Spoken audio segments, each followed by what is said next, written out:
முன்னாள் பிரதமர் 10 ஆண்டுகளாக பிரதமராக இருந்த மன்மோகன் சிங் காலமாகியிருக்கிறார். அதிகாரப்பூர்வமாக மருத்துவமனை அந்த அறிக்கையை வெளியிட்டிருக்கிறது. செய்தியாளர் ரமேஷ் கூடுதல் விவரத்தோடு இருக்கிறார். ரமேஷ், மன்மோகன் சிங் காலமாகியிருக்கிறார்.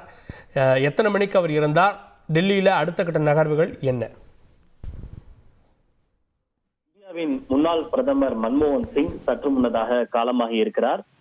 சற்று முன்னதாக அவர் கவலைக்கிடமாக இருப்பதாக நாம் செய்திகளை வெளியிட்டோம். அதனைத் தொடர்ந்து அவர் உயிரிழந்து விட்டதாக எய்ம்ஸ் மருத்துவமனை தற்போது அதிகாரப்பூர்வமாக அறிவித்திருக்கிறது. குறிப்பாக இன்று மாலை அவர் தன்னுடைய வீட்டில் இருந்த போது திடீரென பல்வேறு மருத்துவ நிலைகளாலும் அதே போல அவருக்கு நினைவை இழந்த நிலையில் மருத்துவமனைக்கு கொண்டு வரப்பட்டதாகவும் 8 மணிக்கு அவர் மருத்துவமனைக்கு கொண்டு வரப்பட்டார். அவரை மீட்டெடுக்க மருத்துவர்கள் பல முறை போராடினர். இருப்பினும் மருத்துவர்களுடைய முயற்சிகளை கடந்து அவர் உயிரிழந்து விட்டதாக, அதாவது 9:53 மணிக்கு உயிரிழந்து விட்டதாக எய்ம்ஸ் மருத்துவமனை தற்போது அதிகாரப்பூர்வமாக அறிவித்திருக்கிறது. உயிரிழந்த மன்மோகன் சிங் அவர்களுக்கு வயது 92. அவர் பாகிஸ்தானில் பிறந்தவர், அதாவது மேற்கு பஞ்சாப், தற்போது அது பாகிஸ்தானாக இருக்கிறது.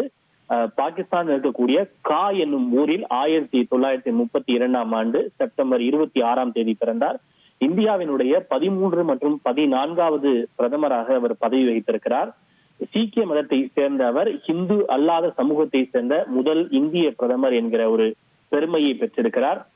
மிகச்சிறந்த ஒரு பொருளாதார அறிஞர், பொருளாதாரத்தில் முனைவர் பட்டம் பெற்றவர்.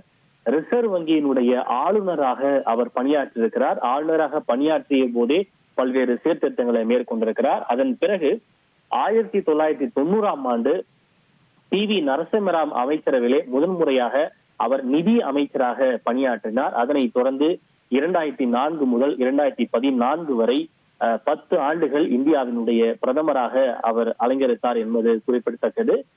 குறிப்பாக 1990ஆம் ஆண்டு மிகப்பெரிய ஒரு பொருளாதார மந்த நிலை இந்தியாவில் நிலவியது. அந்த பொருளாதார மந்த நிலையிலிருந்து இந்தியாவை மீட்டெடுத்து தாராளமயமாக்கல் கொள்கை, நவீன பொருளாதார கொள்கையை அறிமுகப்படுத்தியவர் என்கிற ஒரு பெருமை மன்மோகன் சிங் அவர்களையே சேரும். அப்போது இந்தியாவில் மிகப்பெரிய அளவுக்கு பொருளாதார தட்டுப்பாடும் நெருக்கடியும் இருந்தது.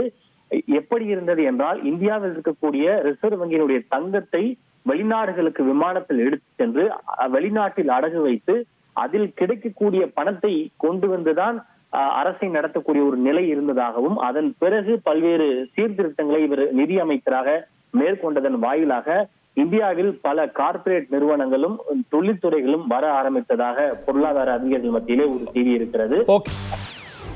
செய்திகளை உடனுக்குடன் தெரிந்து கொள்ள உடனே சப்ஸ்கிரைப் பண்ணுங்க.